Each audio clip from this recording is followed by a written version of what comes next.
afternoon, everyone, and thank you for joining us today as our audience for this event in partnership with Samosa Media. This project is our version of the televised debate program Question Time. My name is Promiti, and I am the chair of this panel. On my left, we have representatives for the Labour Party, Tahmina, Anisa, and Habib, who will be portraying more Labour perspective views. And on my right, we have panelists representing the Conservative Party. And they are Jorna, Heidi, and Saeed. And today, the topics that we will be covering are religious attire in primary schools, national service, sexism, and taxes for the wealthy. At the end of this show, the audience will have their opportunity to ask questions to any of the members of our panel regarding any of the topics that we are discussing. So let's begin. Our first topic is, should the headscarf, also known as the hijab, be banned in primary schools? Jorna, I'd like to hear what you have to say on this. I mean, the hijab is just a gigantic, enormous health risk, isn't it? I mean, it can easily get caught in playground equipment. It can come in contact with flames. I mean, these aren't simple injuries. They're traumatic, life-changing, even fatal injuries that can change you. I mean, on a more real-life basis, think about what happens in the summer. A piece of fabric like the headscarf can make you overheated. It significantly increases overheating risks. I mean, for young girls, primary school age girls, to wear that, it's just an uncomfortable experience. Moreover, I would actually like to point out to Muslim young girls in primary school that may be autistic and may suffer from heightened sensory sensitivity. For them, it would be like the hijab is like a coil of snakes around their necks. It'd be so uncomfortable. Anisa, would you like to debate against this? I would think that even though that children may find it uncomfortable in extreme weathers, it's not compulsory for them to wear it fully, because they haven't hit puberty, so it means that it's not necessary for them to wear it full time, so they can take it off during summer because it's not compulsory on them. If it's not compulsory for them, why can't it be banned? Because children should still have the choice to wear their religious attire, and obviously they'll be inspired by older generation and they'll probably just want to practice. Okay.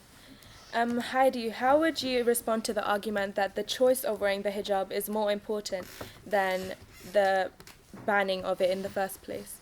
I would like to say that at such a young age, are children truly making informed, independent decisions to wear these religious symbols?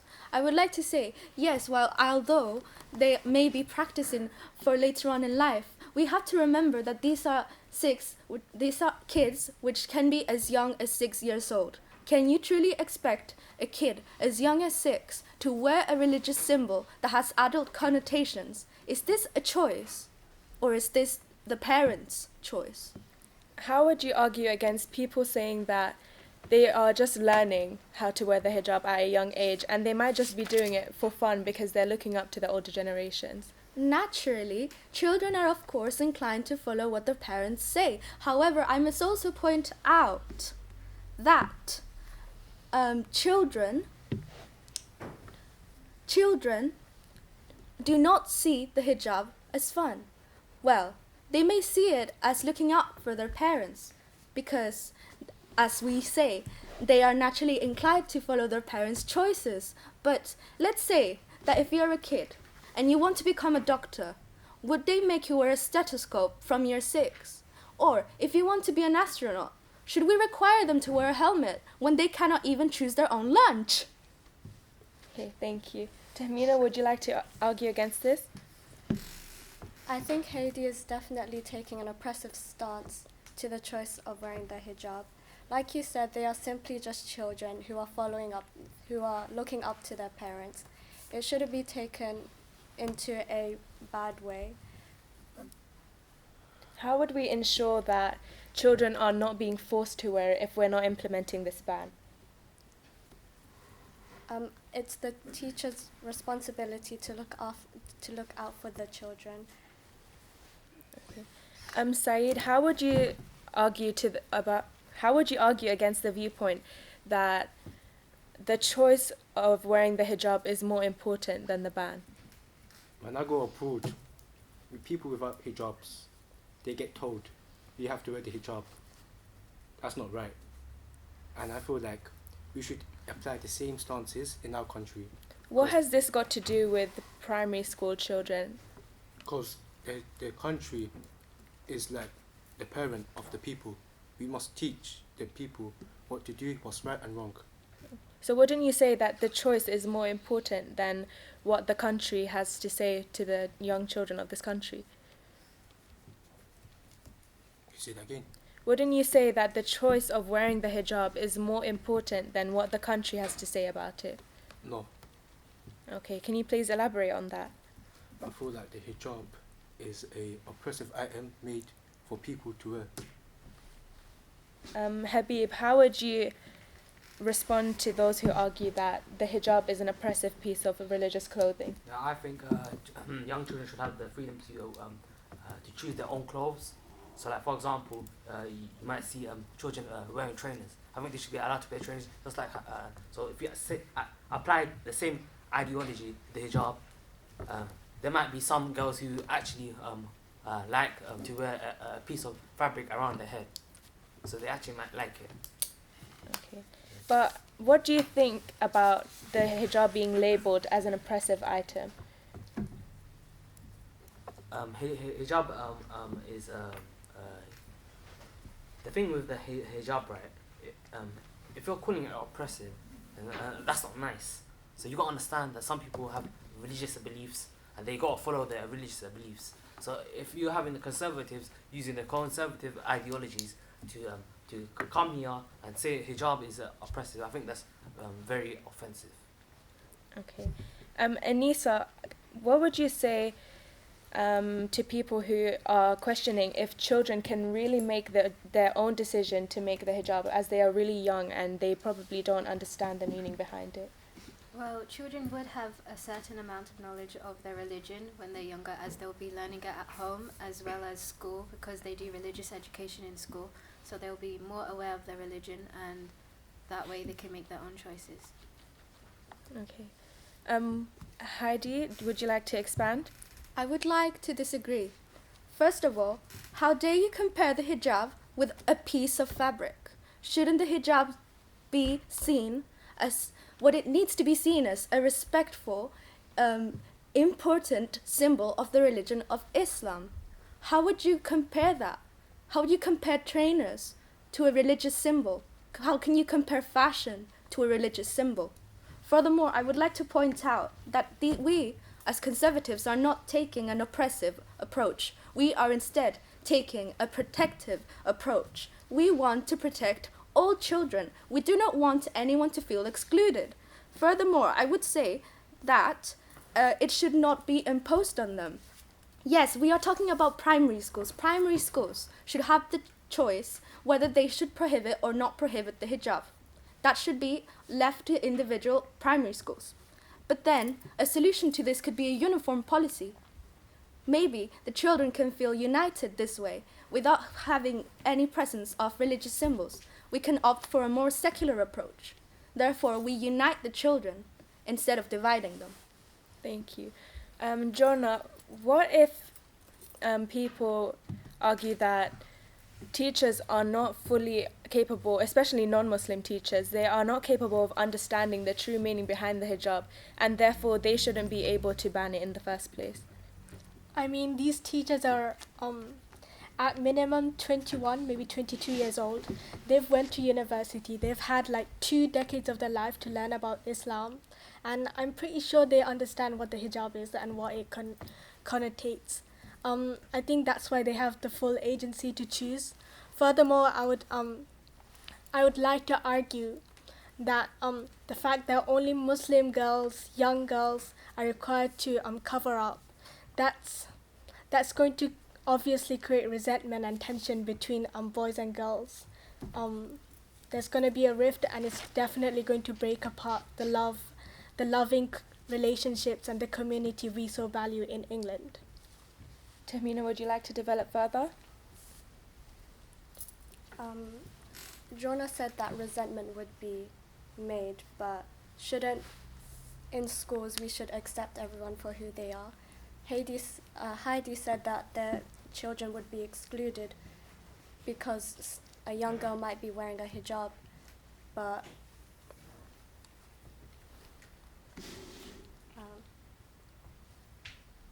but children should feel safe in an environment to wear what they want. Okay. Do you think that it's wrong for the children to be wearing the hijab in primary school, especially as hijab is a piece of religious clothing which symbolizes adulthood, specifically for girls after they have reached puberty? Anissa?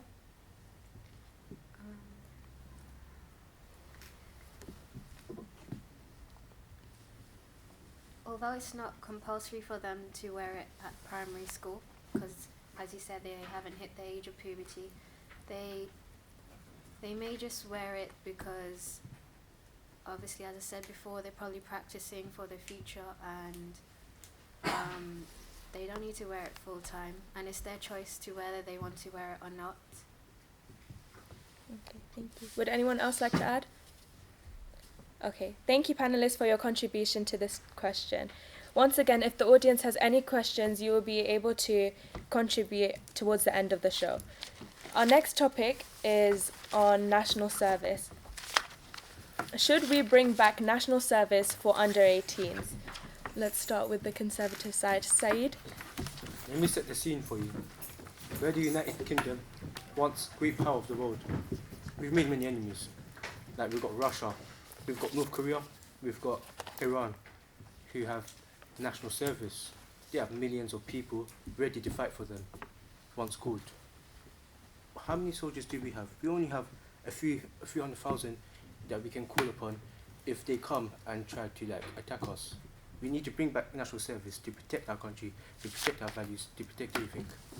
The UK is part of NATO, which is a military alliance between lots of countries. So what would you say to people who say that we already have many millions of soldiers in reserve? Have we not seen NATO already? It's crumbling. We see that there are tensions between Greece and Turkey. It's like a boiling pot already.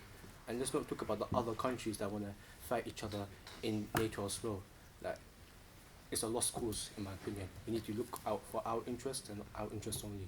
Jonah, should the tensions between the two countries in NATO be the cause for national service for under 18s in this country? I think so. I think we shouldn't really be dependent on NATO. I think we should be dependent on ourselves. I want you to think about Germany in World War II, where they clearly broke the Treaty of Versailles. We can see how promises are not really promises and that they're just empty words. That's why we should be reliant on ourselves. Tahmina, would you like to argue against this?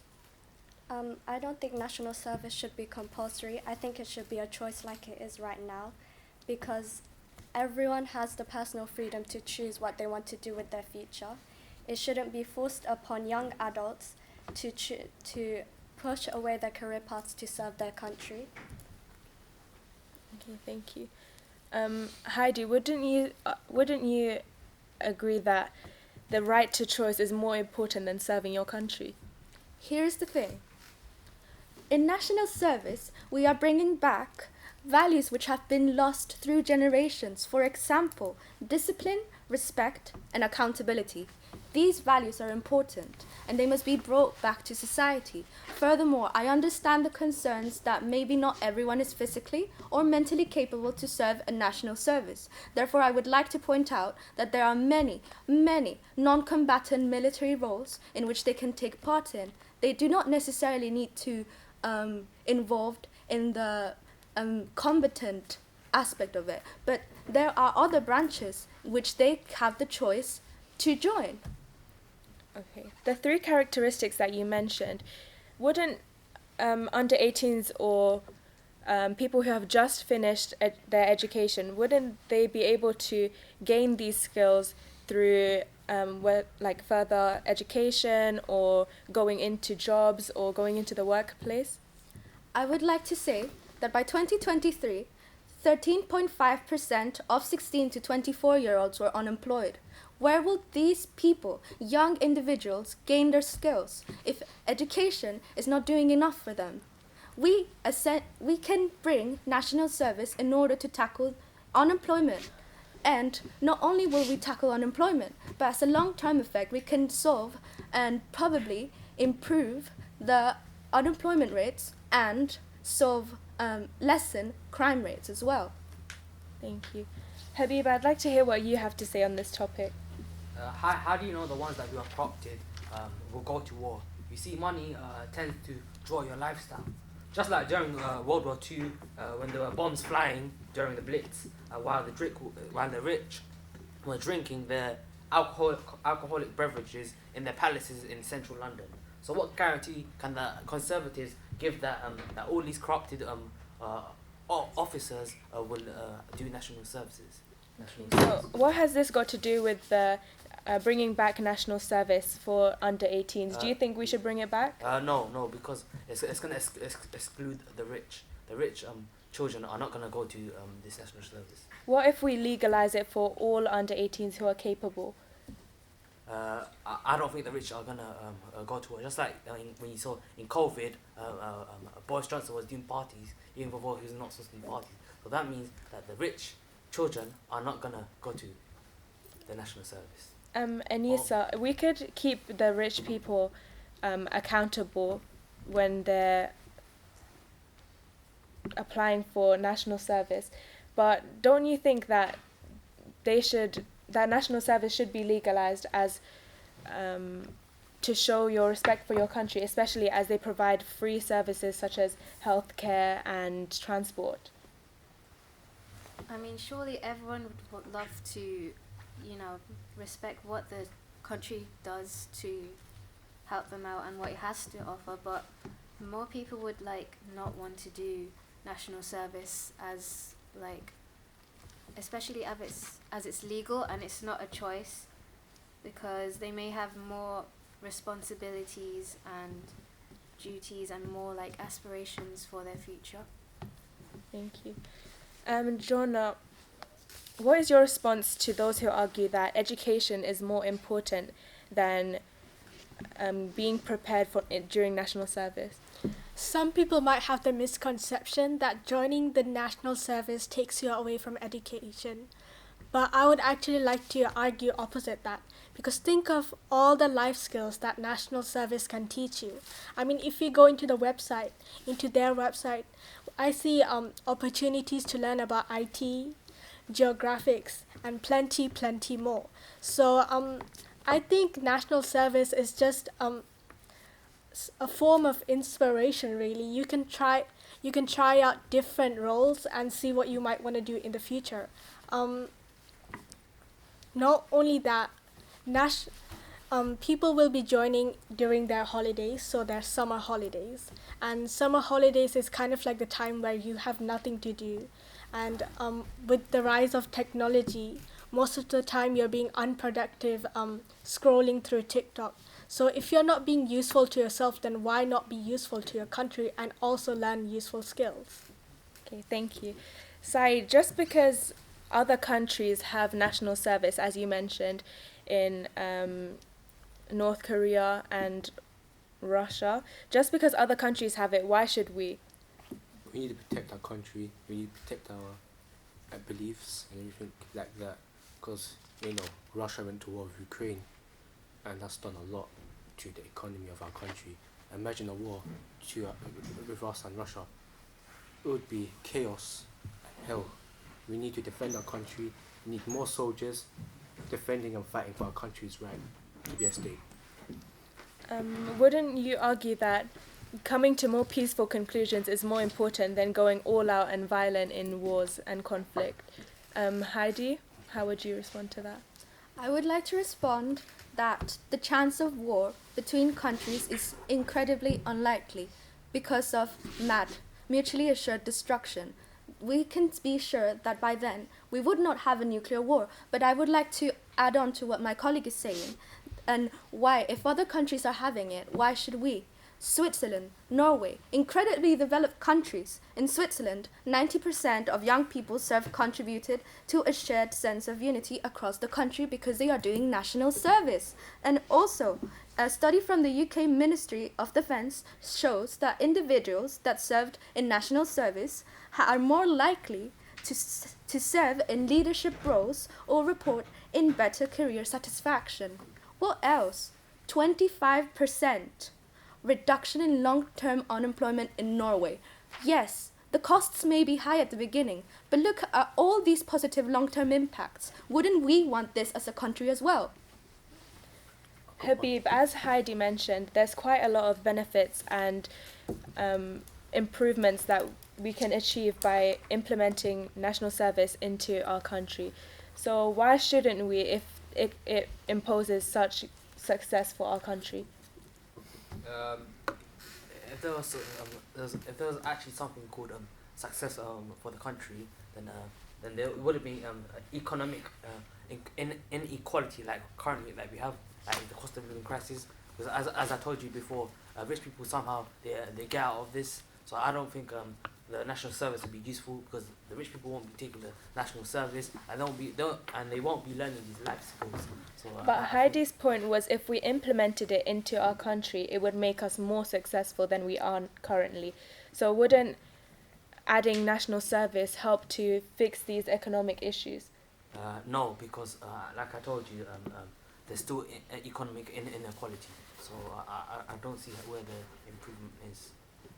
Okay. Let's move on to our next topic. Can more be done to stop sexism in our streets and cities? Tahmina, would you like to start?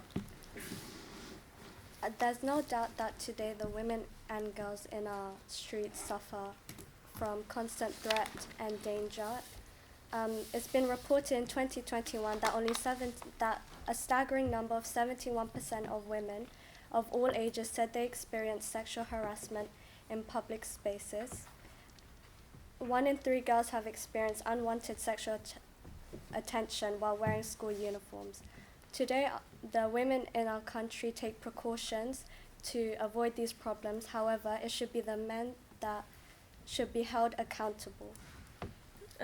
What do you mean by this? How are we going to make sure that the men in our society learn how to properly and respectfully treat women? Well, the behavior from these men and young boys don't root from anything. It comes from a young age. And one way we can help stop this is to challenge toxic masculinity and from a young age in education in our schools. Okay. Jono, how would you debate against this? The main cause of sexism is the arrival of immigration. People come from Bangladesh, India, Pakistan, mostly Muslims, who grew up thinking that women are beneath them, and then they come here and then they output these same beliefs on our British women, making them feel unsafe. I think we should reduce immigration to get rid of this problem. Wouldn't you say it's quite stereotypical to assume that certain cultures have more degrading views than others? Well, when we look at statistics, it is those communities that do those actions more. Okay, thank you. Heidi, sexism has existed in the UK for a long time before immigrants started to come to the UK. So how can we ensure that men as a whole can become better? First of all, I don't think it would be appropriate to generalize men as being the perpetrators of sexism. First of all, sexism can go both ways. A woman can feel harassed as well as a man. There should be no division in that. However, we must also take into account that in order to battle against this sexism in our streets, in our society, we should have a stronger law enforcement. I propose that the existing laws of this country should be enforced more strongly, such as the Sexual Offences Act of 2003 and the anti-harassment laws. Furthermore, I would like to provide support for the victims of harassment, both men and women. Thank you. Anissa, how would you solve this problem in our society? I would say that sexism can be stopped at a young age, and they could be educated in school, as already schools do PSHE, which is a form of educating young people about the problems in today's society and how it can be tackled and stopped. Habib, Tahmina mentioned earlier about toxic masculinity. So how can we enable children to, especially young boys, to access the education to ensure that they don't grow up with stereotypical or negative perceptions of women? I think they should do some mentoring, some youth work. I think that'd be good. I think if they do some mentoring schemes with youth workers, I think they can learn how society works and how to be moral. How do you think this specifically will help young boys to understand the problems that women face through sexism in our society? They'll learn the appropriate and moral social skills that they need to be when they're walking out on the streets. Okay, thank you. Most welcome. Okay, Jonah, Heidi was saying that law enforcement particularly is really important to prevent sexism from reoccurring every day in our society. So what more would you add to that? I absolutely agree with her. We're all talking about the criminal and how we can help him, but we're ignoring the female who's the victim of this. We need to we need to help her heal and also make sure that this never happens. And the only way is to get rid of these men who keep on continuously harassing this woman. And like sexism, actions like catcalling, they're not like one-time basis. Men who commit them do them again and again. They never learn their lessons. So how will we prevent this from continuing? Get law enforcement involved, criminalize them further, give harsher punishments. Okay. Do you think that investing more into police forces and law enforcement is the right way to deal with sexism? Anissa? I believe that if we give more power to police, they may abuse it in a different manner and not towards the specific manner that it was given. And there are other ways to just stop sexism rather than enforcing more enforcement. Thank you. Tamina, would you like to add on? One way we could support our victims is creating safe spaces for them in public transport. How would you enforce this? We can also have female-only police officers on scene for women to feel comfortable to go to. Okay, thank you. We'll now move on to our final topic, which is, should the rich people and large businesses pay more tax? Yeah, so they should increase the tax because we need to fund public services like free school meals in secondary schools and the Be Well scheme, which is a fitness scheme. So basically, that scheme is to support females to have free swimming, have free sports activities, and really get women involved into sports activities, which is cool, for free. But do you think it's right that the rich people should be paying for these things instead of the middle class or perhaps the lower class? The rich people, they have more money to spend, so I think they should be really paying their taxes more. Heidi, how would you argue against this? I would like to respond by saying that wouldn't it be better to focus on encouraging growth and job creation rather than penalizing success? Hypothetically speaking, let's say that you worked 10 hours every day, meanwhile your partner only works 5 hours every day. You would expect to get more money for your hard work, but your partner doesn't. Is that equal? Oh, because you earn more money, let's take it away. oh, you want to save more money of that you own? I believe that is very selfish. Would you want to buy shares on your firm? That is very divisive. The state should own the firm. Oh, what are these questions? We are penalizing success, and we are discouraging hardworking individuals from wanting to achieve more. We are trying to get people dependent on the state, and you will never build a great society that way. Thank you. Anissa, how would you argue against the idea that using the rich people's money is only going to deteriorate our society as it slows down success, especially through economic growth? Well, no one's saying that only the rich should be paying tax, because obviously everyone will be paying tax, but the point is that wealthy people should pay more tax, as working class people don't have enough to spend on their luxuries, whereas the rich have loads of luxuries. And if we just exploit workers from the working class, it wouldn't be as fair, as they do have other responsibilities and they cannot afford as much as the rich do. Thank you. Jonah, if we impose tax on the richer people who have more assets and more money, do you think it will really impact them that much if we genuinely tax them more? What do you mean by that question? Will they be severely financially impacted if they get taxed? Well, with the amount of tax that they're talking about, I feel like that at the end of the day, these rich people will end up homeless themselves. I mean, we all earn money the same way. We work long hours, we work hard, and we get our money. And as my colleague said, why should we penalize them on that? If we did that to a person that is poorer, there would be protests on the street. But suddenly, if we subject richer people to the same treatments, it's unfair. Why? Saeed, I noticed you wanted to say something earlier on this topic. We get rid of those rich people.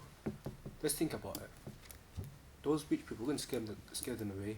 They're going to go to places like Dubai, Doha, Singapore. They're going to put their money, they're going to build like big buildings there. They're going to put their companies there, and then they're going to have workers there. We need those companies in our countries, so we can have people working in their companies so they can make money, so then they can pay taxes to our coffers, and then we can put that tax money into putting it into like education systems, this and that. Thank you. Tahmina, as he was saying, imposing higher taxes on wealthy businesses and people may stunt economic growth. So how can you ensure that this will not happen? Well, the taxes being taken are going into public services and funding them, which will create more jobs for those. Heidi? I would like to respond to that by saying that the trickle-down theory suggests that it is the rich people that are providing the working class people with jobs. If the taxes are low for the rich, they would also be low for the poor. That would show that there would be a higher wages and there would be more employment for the working class. It appears the Labour is saying that they would rather have the poorer poorer, provided the rich were less rich. And that way they will never create the same wealth services as we have. Habib, how would you argue against this? So I think we should focus on who needs help, and the rich people need to understand that some people in life are going to need help, and the rich people need help. But look, if the rich people do go to Dubai, then in Dubai they'll have to pay for policing and public services, and yeah, and also you never know that taxpayer money that they're paying could help the rich people's future grandchildren. So Heidi, Anissa, as Heidi was saying,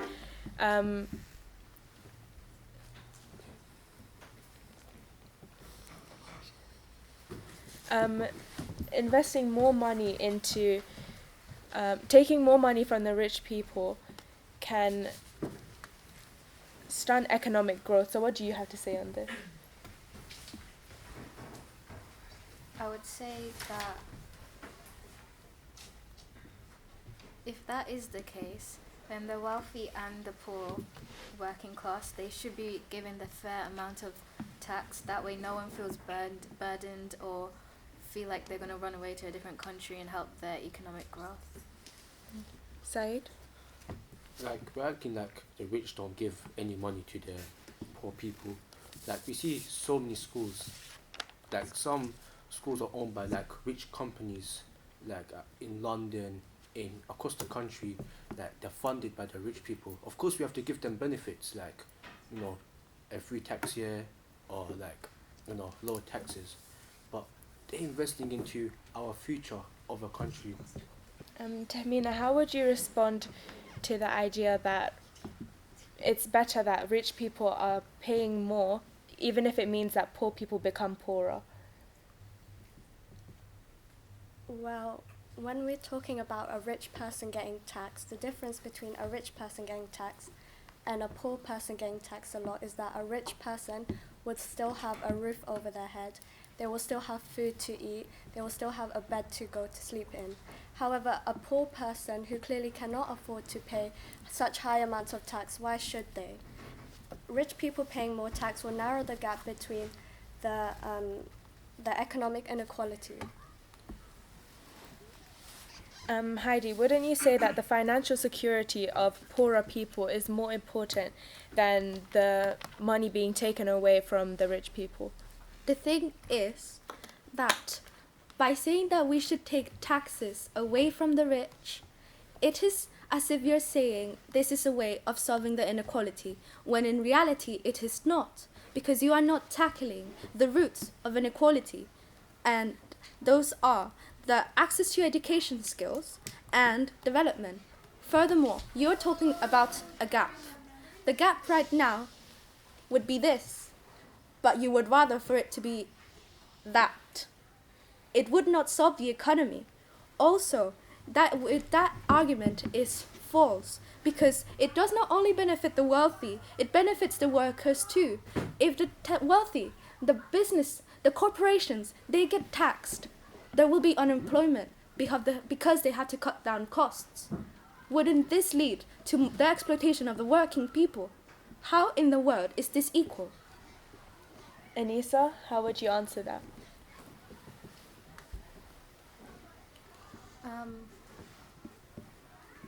I would say, as Tahmina said before, that the rich wouldn't be struggling if we take a bit more tax for them. They would still be able to live and spend as much as they would want to on their basic necessities. Whereas if we took, for example, more from the working class, because let's just say that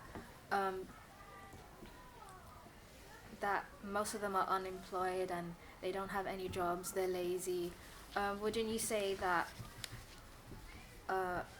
exploiting workers is unfair? Jonna, how would you respond to the viewpoint that keeping taxes the same for rich people is exploiting the poor people? I think it's the opposite, actually. I think it's if the rich are providing the money to like invest in the valuable services, don't you think that demotivates the poor people to work less hard, because in the end of the day the rich will always be there for them? I think it promotes a it promotes laziness in our poorer population.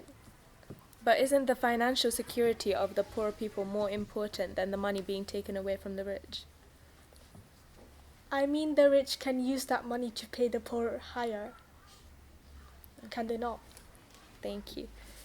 So we are out of time for today, but thank you, audience, for for listening. I'd now like to move on to the next section of this show, where panelists will be answering your questions.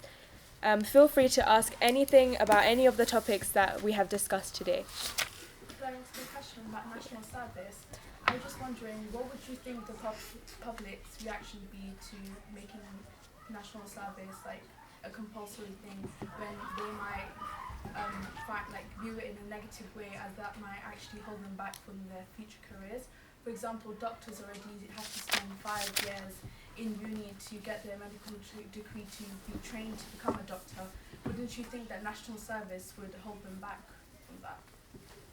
Heidi? I would like to answer to that question because, while yes, the opinion may be divided, it requires commitment from all young people. However, there could be exceptions to do in the medical fields of sciences and medicine, such as in South Korea, there are exceptions. And before, when this country used to have national service, we used to have exemptions for teachers, doctors, scientists, farmers.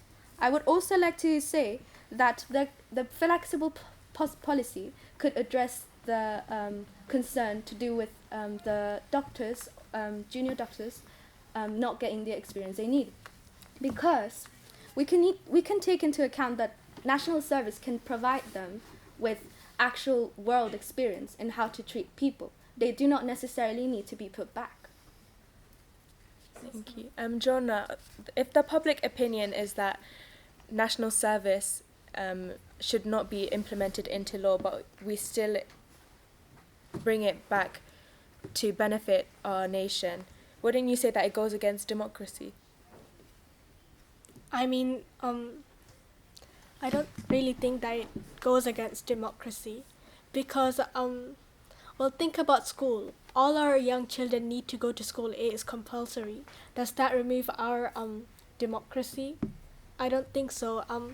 With negative misconceptions, a lot of people think that just because you join national service today, that means tomorrow you're going to be deployed to Afghanistan to join a war. That's not the case. As my colleague said, you're going to be learning about a world of knowledge that's actually going to help you. So why would you not want that? Saeed? I think national service teaches us so many valuable skills, but also, you talk about being a doctor, there's a department in the military sector where you can become a medic. It's only 2 years after you can go back to being doing a doctoral degree, and you can become a doctor in 3 years. I think we can find solutions to our problems. Anissa, would you like to expand from the Labour perspective?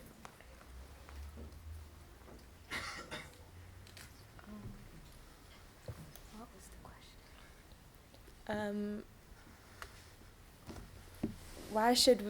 Why should we bring back national service if it could hinder the progress of people in further education, such as doctors?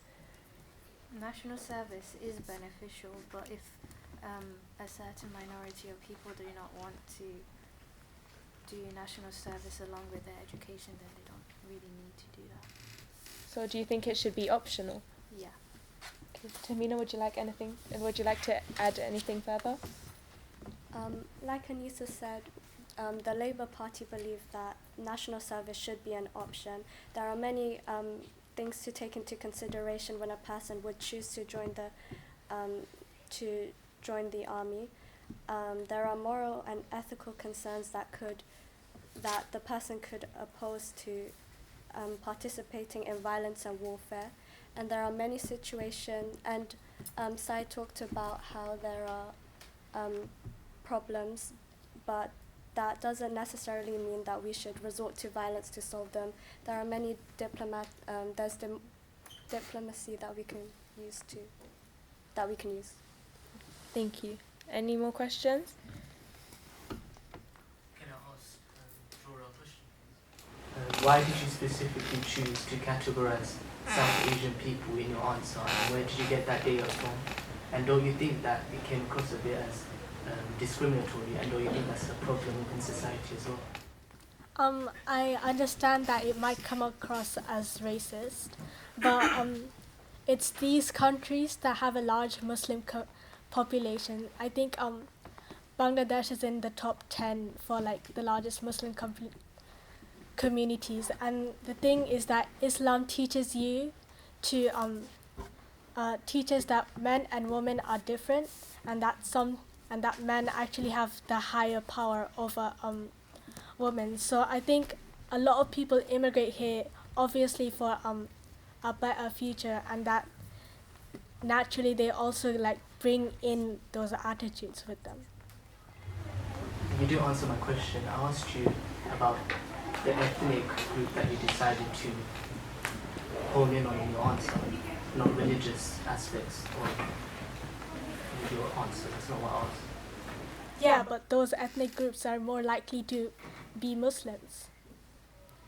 Anissa, I noticed you wanted to say something against this. I was going to say that Islam doesn't say that men and women are not equal. In fact, it says that they are equal in most ways. And obviously the audience asked that why is it that you have targeted the immigrants that are from like Bangladesh, Pakistan and India. Like there are British white people in society that do the same thing. So it shouldn't really be targeted to a certain amount of people. Thank you. Any further questions? Samia?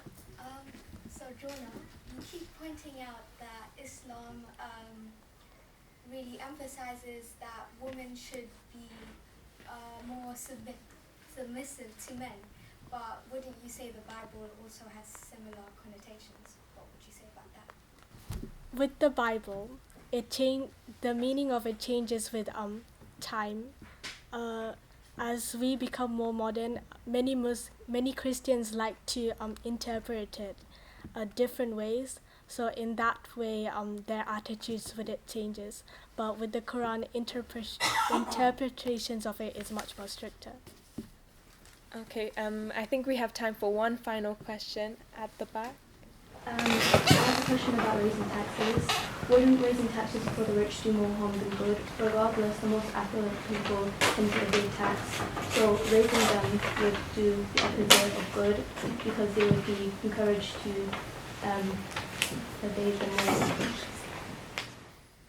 Tamina, what would you say to the audience members' question that introducing higher taxes is going to cause more harm than good? Well, the main reason why we tax is to fund our public services, and this would further improve education and our NHS.